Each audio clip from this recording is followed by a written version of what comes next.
Irmãos, que alegria a gente poder fazer uma caminhada longa na narrativa do grande rei, fazendo a exposição deste livro tão importante, que é o Evangelho de Mateus. Mateus é dom de Deus.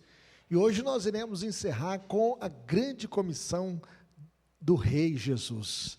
Jesus é aquele que nos chamou e aquele que nos envia ao mundo para sermos missionários, homens e mulheres de Deus, semeando a palavra de Deus e cumprindo a nossa missão neste mundo.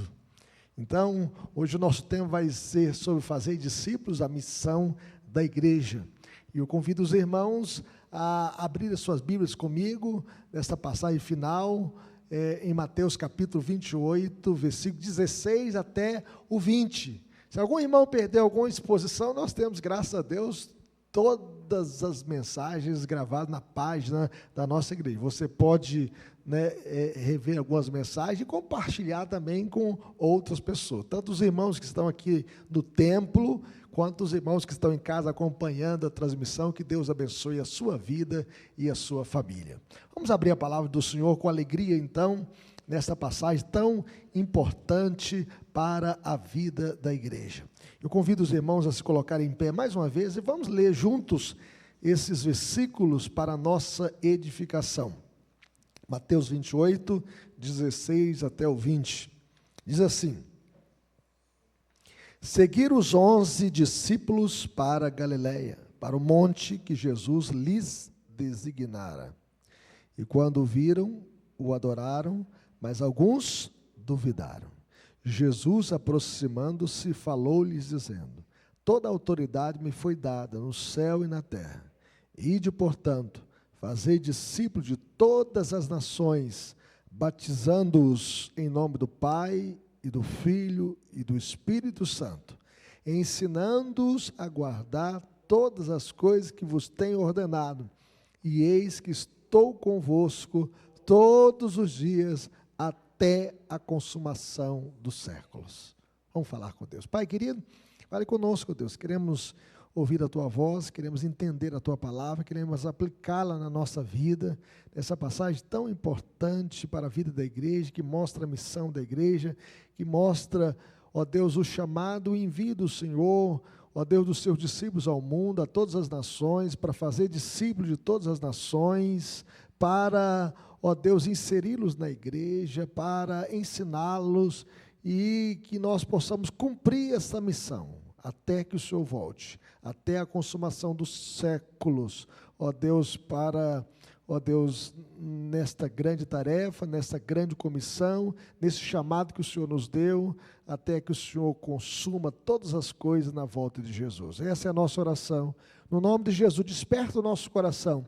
Faça da nossa igreja uma igreja missionária, uma igreja, ó Deus, despertada para te servir e para cumprir, ó Deus, a nossa vocação neste mundo. Que o Teu Santo Espírito, ó Deus, que inspirou, ó Deus, esta passagem, possa, ó Deus, iluminar as nossas mentes e soprar cada palavra deste livro no nosso coração, e que o Espírito Santo possa encher os nossos corações e possa nos despertar para melhor te servir, e na força do Senhor nós queremos cumprir a nossa vocação, o nosso chamado e a nossa missão neste mundo, em nome de Jesus, amém. Poder sentar, meus irmãos. A igreja por si mesma é missionária. A igreja nasceu para ser missionária. A igreja nasceu para proclamar o Evangelho. A missão de fazer discípulo não é uma opção, é um mandamento de Deus, é uma ordem divina, é a essência da igreja. Quando nós deixamos de evangelizar, nós deixamos de ser igreja. Segundo Oswald Smith, ele diz que a tarefa suprema da igreja é a evangelização do mundo. É a gente ser um povo missionário, povo de Deus. A missão, ela foi dada por Jesus, e é uma missão urgente, impostergável. Nós não podemos postergar a nossa missão neste mundo. Nós devemos cumprir a nossa missão. Nós precisamos sair dos nossos guetos religiosos e entrar no mundo com o Evangelho. O Evangelho é a boa notícia do céu, é a boa notícia da salvação, é a boa notícia que Jesus morreu a pior morte, a morte de cruz, foi sepultado, mas no terceiro dia ressuscitou e há de voltar para buscar a sua igreja, e que não há salvação fora de Cristo, só Ele é o Salvador, só Ele é o Redentor, não existe outro caminho para o céu, não existe outra verdade que liberta, não existe outra vida que salva a não ser a vida de Jesus. O desafio, meus irmãos, é real. Existem ainda 8.000 povos que nunca ouviram falar de Jesus, que nunca ouviram João 3,16. 4.500 línguas sem qualquer parte da Bíblia, gente que não tem a Bíblia na sua própria língua. E nós temos, graças a Deus, a Bíblia traduzida na nossa própria língua. Ronaldo Lidório, ele foi para os Concombas para levar o Evangelho, e lá ele traduziu o Novo Testamento, ele criou o alfabeto, ele fez uma gramática, e ele traduziu a Bíblia para a língua dos Concombas. Que bênção! Graças nós damos a Deus pela vida do Ronaldo Lidório, pelo trabalho que ele fez de evangelização. Mas existem ainda muitos povos, muitas nações, muitas etnias, que não tem a Bíblia na sua própria língua. Existem alguns missionários que estão embrenhados nas matas do Brasil, na Amazônia, traduzindo a Bíblia para os indígenas, para que eles possam ter a Bíblia na sua própria língua e entender o Evangelho. 85.000 pessoas, meus irmãos, morrem diariamente sem ouvir de Jesus, sem saber que Ele é o Filho de Deus, sem saber que Ele é o caminho, a verdade e a vida. O desafio é grande, o desafio é real, mas Jesus não nos envia sozinhos. Ele nos comissiona com a sua autoridade, com o seu ensino, com a sua presença. O nosso desafio é imenso, mas não estamos sozinhos. Neste texto, Jesus, após ressuscitar, ele reúne os 11 e os envia para uma missão que perdurará até o fim dos tempos, fazer discípulo de todas as nações. Vejam bem que aqui Judas já tinha saído do colégio apostólico e seguido o seu caminho para a destruição. E aqui Pedro já estava restaurado ao colégio apostólico, e Jesus então reúne os seus 11 discípulos. Podemos ver que o Cristo ressurreto se encontra com os 11 em um monte da Galileia. Na Galileia, onde Jesus viveu 3 anos no seu ministério, na cidade ali de Cafarnaum.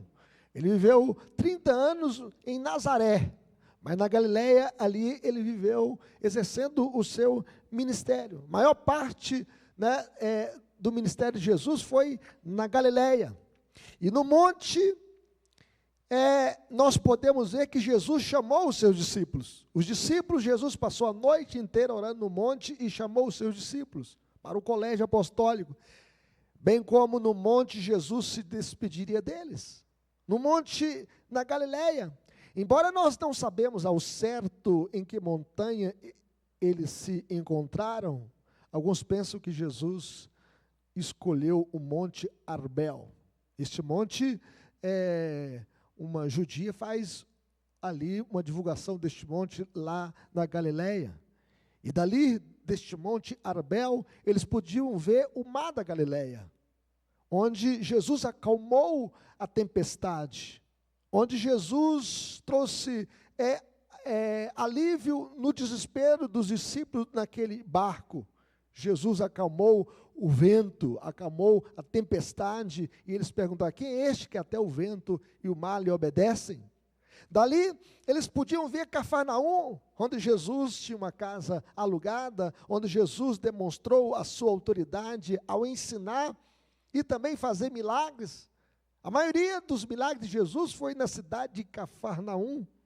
Dali, eles podiam ver o lugar onde Jesus os havia chamado como discípulos. Além do mais, dali eles podiam observar a estrada que se dirigia para as nações, para o cumprimento da sua missão neste mundo, onde o Evangelho sairia dali e iria alcançar o mundo inteiro. Mesmo com dúvidas no coração, eles o adoram. E Jesus então se aproxima e faz uma declaração poderosa. Jesus diz: toda a autoridade me foi dada Toda autoridade me foi dada no céu e na terra. E com essa autoridade, ele entrega aos discípulos a sua missão principal. Ide, portanto, fazei discípulos de todas as nações, batizando em nome do Pai, do Filho e do Espírito Santo, ensinando-os a guardar todas as coisas que vos tenho ordenado, e eis que estou convosco todos os dias até a consumação do século. E essa missão envolve 3 ações: indo, rompendo os limites culturais e geográficos. O evangelho tinha que ser anunciado em todo o mundo. Batizando, introduzindo os novos discípulos à comunidade da fé, à comunidade cristã, à igreja de Deus, em nome do Pai, do Filho e do Espírito Santo, ensinando o Pai, Criador de todas as coisas, o Filho, o Deus encarnado que habitou entre nós, cheio de graça e verdade, e vimos a sua glória como do unigênito de Deus, o Espírito Santo, aquele que nos batizou, aquele que nos enxertou na família de Deus, aquele que nos deu a nova vida, e aquele que aplicou a obra que Jesus fez na cruz na nossa vida. Nós cremos na Trindade, o Deus Pai, Deus Filho, Deus Espírito Santo, o Deus Pai que planejou a obra da redenção, o Deus Filho que realizou a obra da redenção na cruz, e o Deus Espírito Santo que aplica a obra da redenção na nossa vida, ensinando, instruindo os discípulos a obedecer tudo o que Jesus ordenou. E todos esses verbos desse versículo estão no gerúndio. Mas fazer discípulos é uma ordem, é um mandamento. Indo, batizando, ensinando. Igual, fazei discípulos. Fazer discípulos é uma ordem divina para a igreja. O imperativo na língua grega está no fazer discípulos. A ideia principal é, enquanto vocês vão, façam discípulos. Façam discípulos. Enquanto vocês vão para um novo bairro, façam discípulos. Para uma nova escola, façam discípulos. Enquanto vocês vão para uma nova universidade, um novo emprego, uma nova cidade, um outro país, façam discípulos. Nós devemos, então, fazer discípulos. Em outras palavras, façam discípulos indo, batizando e ensinando. Segundo o reverendo Hernandes Dias Lopes, Jesus não mandou fazer fãs. Quem precisa de fãs são os artistas. Jesus não mandou fazer admiradores. Os atores e jogadores de futebol é que buscam admiradores. Jesus não mandou apenas evangelizar e ganhar almas, abandonando os bebês espirituais. Ele quer discípulos. E o que é um discípulo? O discípulo é o aprendiz de Jesus, o aluno de Jesus.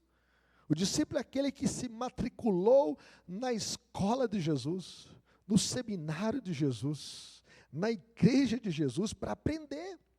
Um discípulo é um seguidor de Jesus. Isso implica fazer do reino de Deus o seu maior tesouro. Saber que Jesus é a pessoa mais importante na sua vida, na sua família, na igreja, na história e no mundo.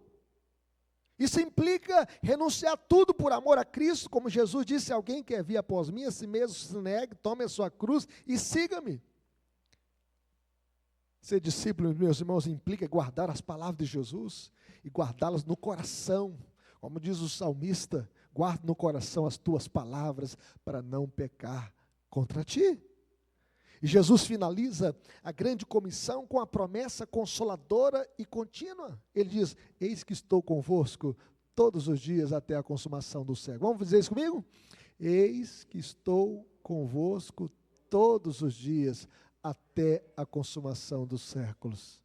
E nós podemos ver que a grande ideia dessa passagem, meus irmãos, é que a missão da igreja é fazer discípulos de todas as nações, confiando no poder, no ensino e na presença constante de Jesus. Essa é a grande comissão.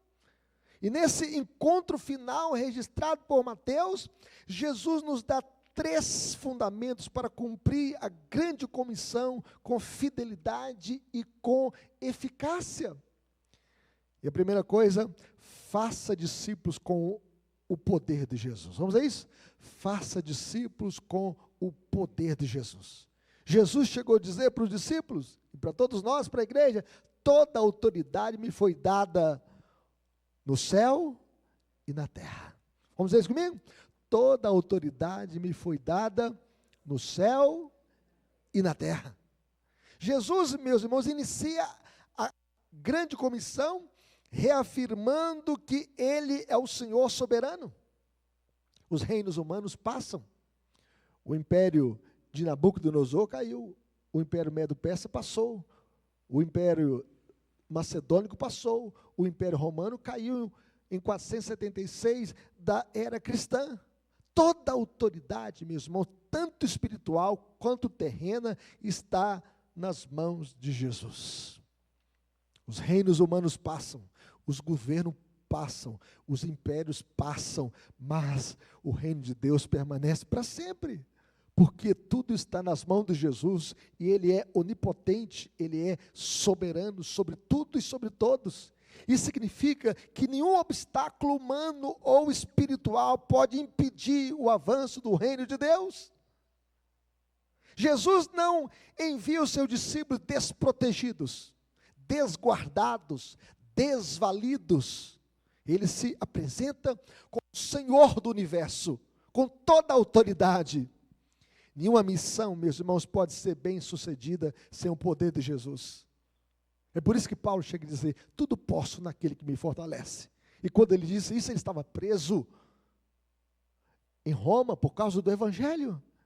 E ele disse, tanto sei ser honrado quanto ser humilhado, tudo posso naquele que me fortalece. A missão foi bem sucedida por causa do poder de Jesus. Toda a autoridade me foi dada no céu e na terra. Autoridade no céu, meus irmãos, significa que Jesus reina acima dos anjos, acima dos seres celestiais, acima dos principados, acima das potestades, acima de Satanás, acima dos demônios. Em outras palavras, nada pode obstar o poder de Jesus, porque o seu poder está acima de tudo. Nem todos os demônios do inferno, juntamente com Satanás, podem deter o poder de Jesus. Ele tem toda a autoridade no céu e na terra. A Bíblia diz que Satanás, meus irmãos, não manda nem no inferno, porque até no inferno Jesus tem a chave da morte e do inferno. Nada pode obstar o poder de Jesus. Toda a autoridade na terra, Ele dirige a história. Move corações, abre portas onde não há portas, abre caminhos onde não há caminhos. Ele que abre também as portas dos corações. Nada existe fora do controle do Cristo ressurreto. E é nesse fundamento, meus irmãos, que os discípulos deverão ir fazendo discípulos de todos os povos, de todas as nações. Obrigado, pastor Rui, pelo novo microfone aqui. Então, eu conheci uma missionária no SEM, alguns anos atrás.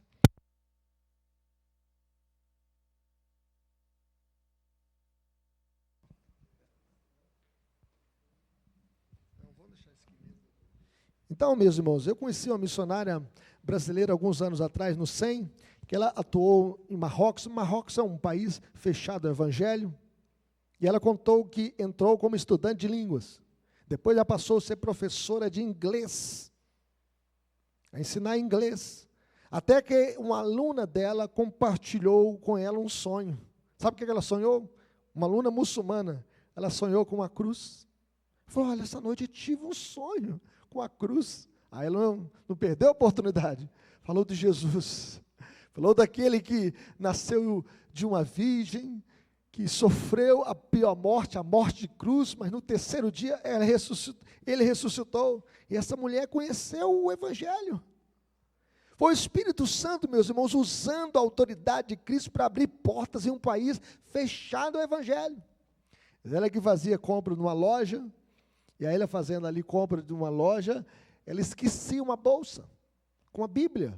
naquela loja. E ela esquecia de propósito, para que o dono da loja, ou a dona daquela loja, pudesse ler a Bíblia, na sua própria língua, na língua marroquina. Você tem medo de evangelizar? Se sente fraco, desanimado? Lembre-se que você vai com a autoridade de Cristo.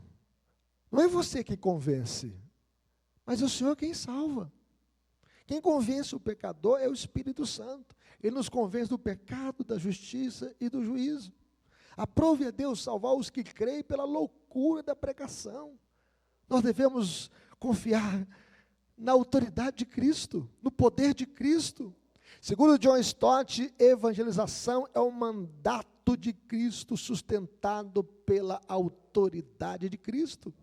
Aquele que nos deu ordem para anunciar o Evangelho, Ele que nos sustenta pela sua autoridade no cumprimento da nossa missão. Por isso, o Senhor Jesus disse: edificarei a minha igreja e as portas do inferno não prevalecerão contra ela. Louvado seja Deus. Nem o comunismo, nem o islamismo, nem todos os poderes do inferno poderão obstar o avanço da igreja, porque nós estamos debaixo da autoridade de Cristo. Ele diz: toda a autoridade me foi dada no céu e na terra. Mas em segundo lugar, meus irmãos, faça discípulos com o ensino de Cristo. Vamos dizer isso comigo? Faça discípulos com o ensino de Cristo. Veja o que diz o verso 19, vamos ler comigo? Ide, portanto, fazei discípulos de todas as nações, batizando-os em nome do Pai, e do Filho, e do Espírito Santo. Verso 20, a parte A, ensinando-os a guardar todas as coisas que vos tenho ordenado. Então, fazer discípulos é mais do que converter, é ensinar e formar seguidores de Jesus. O batismo, meus irmãos, é o início visível de um compromisso com Cristo e com a sua igreja. E o ensino aqui deve ser o quê? Total, fiel, bíblico e prático. Jesus disse que nós devemos ensinar todas as coisas que Ele nos ordenou. Nós devemos ensinar o que Jesus mandou. Vamos dizer isso comigo? Ensinar o que Jesus mandou, ordenou. Não se trata de ensinar doutrina de homens, modismos, tradições humanas, legalismo, mas ensinar o que Jesus ordenou. A igreja, na Reforma, ela voltou às Escrituras. Lutero colocou as 95 teses na Capela de Wittenberg, na Alemanha, dizendo contra as indulgências. Porque Tétio falava o seguinte: ao tilintar da moeda no fundo do gasofilaço, as almas sairão do purgatório e adentrarão direto no reino de Deus. E Lutero falou o seguinte: não, nós não somos comprados, não é por dinheiro, nem por prata, nós somos comprados pelo sangue de Jesus. Pelo sangue de Jesus. Ele então fala da justificação pela fé. E o primeiro postulado da reforma foi sola escritura. A Bíblia está acima da tradição humana. Nós não ensinamos o legalismo, mas nós ensinamos o que Jesus ordenou. E o texto mostra para nós que nós devemos ensinar todas as coisas. Ensinar não apenas as coisas mais agradáveis. Tem gente que gosta apenas do doce do Evangelho, mas das repreensões, das advertências. Nós devemos ensinar toda a verdade, toda a palavra de Deus, e não dar apenas o leite, mas nós devemos também transmitir o alimento sólido da palavra do Senhor. Nós devemos ir mais a fundo, pesquisar mais fundo e transmitir todo o conhecimento de Deus, todo o desejo de Deus, toda a vontade de Deus, toda a revelação de Deus. É por isso que a gente pega um texto em Mateus, vai do capítulo 1 até o capítulo 28, encerrando hoje com 112 estudos neste livro tão precioso.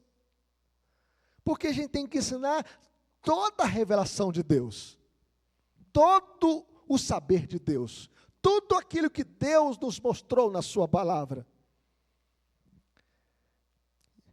Nós podemos ver que tinha um herege chamado Marcion na história da igreja, um herege do século II, e esse Marcion, ele rejeitou o Antigo Testamento, e ele mutilou partes do Novo Testamento que se referiam a ele. Toda citação do Antigo Testamento no Novo Testamento, ele ia lá e cortava. E ele pegou aqui de Gênesis até Malaquias e tirou tudo, dizendo, olha, isso não serve mais para nós. E ele então criou uma teologia à sua imagem. Mas os verdadeiros discípulos, meus irmãos, não escolhem o que seguir, eles seguem toda a palavra de Deus. Nós não podemos falar assim, olha, esse texto aqui é bom, aí nós vamos, esse aqui serve para hoje, esse aqui não serve. Não, nós devemos conhecer todo o desígnio de Deus. Toda a Bíblia aponta para Cristo, e Cristo é o coração da Bíblia. E o Senhor Jesus diz, examinai as Escrituras, porque julgais ter nelas a vida eterna, e são as mesmas que testificam de mim. Você tem obedecido a tudo que Jesus ensinou? Ou apenas o que é confortável, o que é conveniente? Você tem ensinado outros com a fidelidade bíblica? O discípulo, meus irmãos, de Jesus, o verdadeiro discípulo, está firmado em toda a revelação divina, em toda a verdade de Deus. E o discipulado começa em casa, com seus filhos, no trabalho, no pequeno grupo, na rua, na igreja e em todo lugar. Segundo o Spurgeon, o príncipe dos pregadores, ele chegou a dizer o seguinte: discípulo é aquele que se senta aos pés do mestre e aprende com ele todos os dias. Todos os dias nós devemos nos assentar aos pés de Jesus e pedir, Senhor, fale comigo por meio da tua palavra, porque eu quero degustar, eu quero aprender e receber todo o ensino do Senhor para o meu crescimento espiritual. Então faça discípulos como eu ensino. Nós não fazemos discípulos, meus irmãos, com o ensino dos homens, com a tradição dos homens. Com o legalismo humano nós fazemos discípulos com o ensino de Jesus, com as palavras do Senhor Jesus. E de fazer discípulos de todas as nações, batizando em nome do Pai, do Filho e do Espírito Santo, ensinando-os a guardar todas as coisas que vos tenho ordenado. É assim que nós devemos fazer discípulos. Mas, finalmente, faça discípulos com a presença de Cristo. Vamos ler o verso 20, a parte final? Eis que estou convosco todos os dias, até a consumação dos séculos. Jesus promete, meus irmãos, presença constante e pessoal. Ele não diz assim, eu estarei convosco. Ele diz assim, eu estou convosco, todos os dias. Ele está com o missionário no campo, com o evangelista na praça, com o crente na escola ou hospital. A sua presença sustenta, anima, fortalece, desperta. Jesus não enviou apenas, meus irmãos, ele prometeu estar juntos. Junto. Ele está conosco sempre. Ele está conosco nos dias bons e nos dias maus. Ele está conosco em tempo de paz e em tempo de guerra. Ele está presente, não ausente, nem distante. Ele está envolvido, fortalecendo, consolando, guiando. Ele está conosco todos os dias. Muitas vezes nós pensamos que Jesus, no momento da nossa luta e provação, nos abandona. Não, Jesus jamais deixa o seu povo. Ele passa junto. Ele caminha conosco na caminhada. Por isso ele é o cabeça da igreja, é o Senhor da igreja. Ele está presente conosco. Quando Jesus foi assunto aos céus, ele não nos deixou órfãos. Ele enviou o Espírito Santo para habitar em nós. Ele disse, na sua despedida final para os discípulos, recebereis poder ao descer sobre vós o Espírito Santo, e sereis minhas testemunhas, tanto em Jerusalém, Judeia, Samaria, e até os confins da terra. Ele está envolvido conosco, nos fortalecendo, nos guiando, no cumprimento da nossa missão. Missionários em prisões, desertos ou tribos inalcançadas têm relatado sentir a presença sobrenatural de Cristo. mesmo quando estão fisicamente sozinhos. Nós devemos confiar na presença do Senhor, Ele está conosco. A promessa é verdadeira, meu irmão. Ele diz que está conosco. Imagina um missionário preso. O Senhor está com ele ali na cadeia. Paulo, por exemplo, 13 epístolas que ele escreveu. Grande parte dessas epístolas foram escritas na cadeia. A carta de Paulo aos Efésios, a carta de Paulo aos Filipenses, a carta de Paulo aos Colossenses, a carta de Paulo a Filemon, e a última carta que ele escreveu da prisão a Timóteo, a segunda carta de Paulo a Timóteo, uma carta que eu estarei no próximo domingo começando a fazer a exposição dela. A segunda carta de Paulo a Timóteo foi escrita da prisão. Imagine uma mãe evangelizando os seus filhos.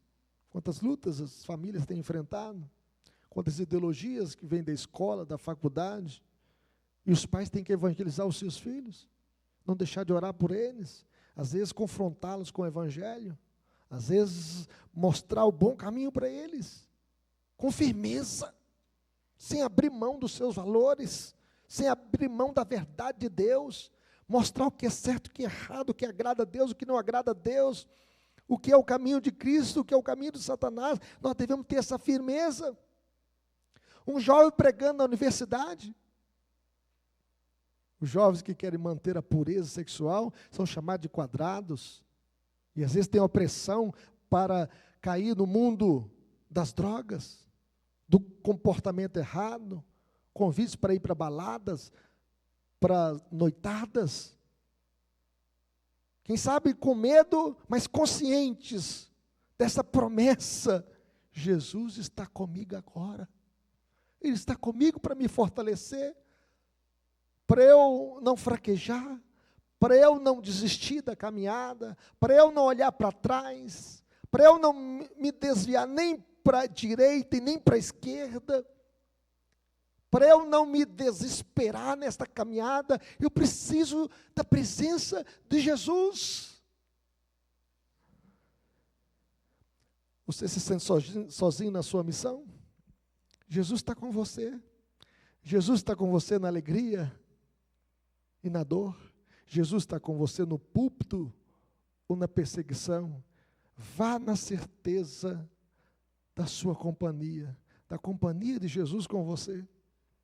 Segundo Hudson Taylor, um grande missionário, ele diz que a obra de Deus, feita à maneira de Deus, nunca ficará sem o sustento de Deus. Ele está conosco, Ele nos ampara. Não pense que no momento da sua dor, da sua perseguição, da sua provação, Ele te abandonou, Ele está ali para te sustentar. Não pense no momento que você está atravessando, um momento difícil na família, que você está sozinho. Não, Ele está presente para te sustentar. A grande comissão, meus irmãos, é a grande missão da igreja. E ela é possível. E por que ela é possível? Primeiro, porque nós temos a autoridade de Jesus. Toda autoridade me foi dada no céu e na terra. Segundo, porque nós temos o ensino de Jesus. E o ensino de Jesus é o melhor ensino. Toda a revelação de Deus, toda a palavra de Deus. E a palavra de Deus é fiel para cumprir. E o Evangelho é a boa notícia do céu, que salva o mais vil pecador. Por isso Paulo chega a dizer: eu não me envergonho do Evangelho, porque é o poder de Deus para a salvação de todo aquele que crê. Primeiro do judeu, também no grego, visto que a justiça de Deus se revela no Evangelho, como está escrito: o justo viverá pela fé. E ela é possível, em terceiro lugar, porque nós temos a presença de Jesus. Ele jamais abandona a sua igreja, Ele jamais abandona o seu povo. Por isso nós iremos perseverar até o final. Como viveremos, meus irmãos, em face dessa passagem? Primeiro, viveremos com identidade de discípulos. Antes de fazer discípulo, nós precisamos ser discípulos. Você se matriculou no seminário de Jesus, na escola de Jesus, na igreja de Jesus. Viveremos aprendendo constantemente de Jesus. Nós somos alunos, nós estamos sempre aprendendo. Conheçamos e prossigamos em conhecer a Cristo, a sua obra, o seu Evangelho. Viveremos obedecendo aos seus mandamentos com seriedade. Nós não podemos abrir mão do Evangelho por causa das ideologias humanas, por causa das heresias que nos são apresentadas. Viveremos submetidos à sua autoridade e direção, ensinando-nos a guardar todas as coisas que vos tem ordenado, Então nós devemos nos submeter aos ensinos de Jesus. Avalie se sua vida hoje reflete o estilo de vida de um verdadeiro discípulo. Você é discípulo na sua escola, no seu trabalho, na sua casa, na sua universidade, na sua vizinhança? Você está aprendendo e obedecendo? Mas em segundo lugar, meus irmãos, nós viveremos com um coração missionário. Fazer discípulos começa com um coração que ama os perdidos e deseja vê-los transformados por Cristo. As pessoas que estão aí na lista dos missionários, nós contribuímos com ele, tanto a SAF quanto a igreja. Nossa igreja também é uma igreja missionária, de 10% de toda a nossa renda vai para as missões. Nós mandamos para o Supremo Conselho, o Supremo Conselho manda 54% para sustentar tantos missionários aqui no Brasil quanto fora. Nós temos 300 missionários espalhados pelo mundo afora, sustentados pela Igreja Presbiteriana do Brasil, e nós fazemos parte. E alguns nós ajudamos diretamente. Conselho, na última reunião, foi solicitado uma verba de 11 igrejas com R$590 para a gente comprar um terreno em Angola. Um terreno lá de 360 metros quadrados, num valor de 11.800, para que a igreja possa construir um novo templo em Angola. Que bênção poder estar envolvido com a obra missionária. Viveremos comprometidos com a evangelização local e global, com a evangelização nas ruas aqui de Lindéia, Cascata, Carmópolis de Minas, semeando a palavra de Deus. Semeando a palavra de Deus. Viveremos, meus irmãos, envolvidos com o avanço do reino de Deus, seja indo, orando ou sustentando missionários. Viveremos de olhos abertos para as oportunidades diárias de compartilhar o Evangelho e de, portanto, fazer discípulos de todas as nações. Pergunte para você mesmo, diariamente, com quem posso compartilhar o amor e a verdade de Jesus hoje? Peça a Deus oportunidades e aproveite as oportunidades que o Senhor está colocando no seu local de trabalho, na sua escola, no seu bairro, na sua vizinhança. Compartilhe, fale de Jesus, não tenha medo, compartilhe o Evangelho. Viveremos, meus irmãos, com fidelidade à palavra. O discipulado é construído sobre o ensino fiel da palavra de Deus. Existem muitas igrejas que estão abandonando a fé evangélica, o compromisso com a palavra de Deus. Estão como Macion, mutilando o Evangelho. Às vezes pegando uma parte agradável do Evangelho, mas não ensinando todo o conselho de Deus. Viveremos, meus irmãos, fundamentados nas Escrituras, não em opiniões pessoais, não em influenciadores do YouTube. Nós viveremos de acordo com a palavra de Deus. Viveremos ensinando com integridade tudo que Cristo ordenou. Viveremos combatendo o analfabetismo bíblico. Nós estamos vivendo numa geração que desaprendeu o estudo da palavra do Senhor. Existem muitos crentes analfabetos de Bíblia, e o evangelho superficial. Existem muitas pessoas abraçando a teologia da prosperidade, que é uma teologia diabólica. Nós devemos ensiná-los a guardar todas as coisas, ensinando-os a guardar todas as coisas que vos tem ordenado. Então estude, ensine a Bíblia com profundidade, humildade, comprometa-se com o ensino integral das Escrituras. Sola a Escritura, mas toda a Escritura, toda a Bíblia é a palavra de Deus. Viveremos com confiança na presença de Cristo. Jesus prometeu estar conosco todos os dias, e isso muda de forma como vivemos e servimos, meu irmão.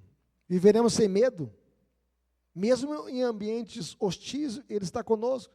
Viveremos consolados e fortalecidos nas lutas da missão. Viveremos com fé ativa, sabendo que nós não estamos sozinhos.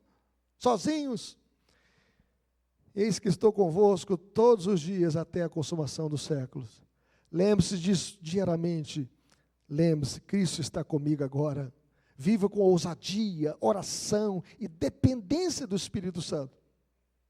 Por isso, meus irmãos, nós devemos tomar algumas decisões na nossa vida. Como nós iremos responder à ordem de Jesus?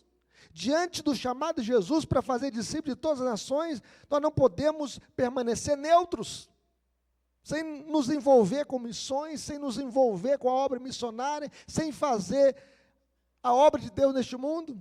E o texto exige, então, uma resposta pessoal, prática e comprometida. E aqui estão algumas áreas que nós devemos abraçar, onde as decisões precisam ser tomadas. E a primeira decisão que nós devemos tomar é a decisão de obedecer à missão e de fazer discípulos. Decida sair da passividade. Nós devemos ser aguerridos, nós não podemos ficar acomodados, inertes, paralisados. Evangelizar não é uma coisa apenas para os missionários, para os pastores, para os presbíteros, mas é para todos os discípulos, para todos os crentes. Você pode obedecer indo, orando, enviando, discipulando, ensinando.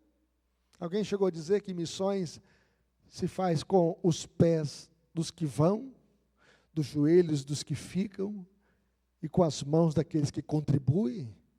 Nós devemos sair da passividade e nos envolver com a obra missionária. Mas a segunda decisão, meus irmãos, é a decisão de compromisso com o ensino de Cristo. Não tem nada melhor do que uma escola bíblica dominical. Eu lembro que eu comecei a escola bíblica dominical num lugar chamado Corco de Areia. Era na fazenda de um irmão Glicério, que hoje está na glória com o Senhor. E ele abriu a varanda da sua casa para que a gente ensinasse ali a palavra de Deus. Muitas pessoas nasceram de novo ali naquela varanda, ouvindo o Evangelho, sendo transmitido, domingo após domingo, naquela varanda, naquela fazenda.